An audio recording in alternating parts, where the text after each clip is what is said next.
for your body, Don Bosco, I ask that all of us Salesians, your children, and all the members of the Salesian family succeed in having your eyes, so that you may contemplate nothing but the youth of the world.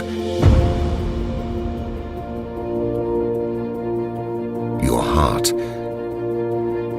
to love them as you knew how to love them, so as to make them feel loved. Your mind,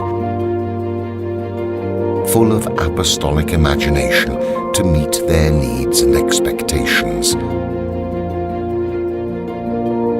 Your industrious hands, to make your dreams and their dreams come true.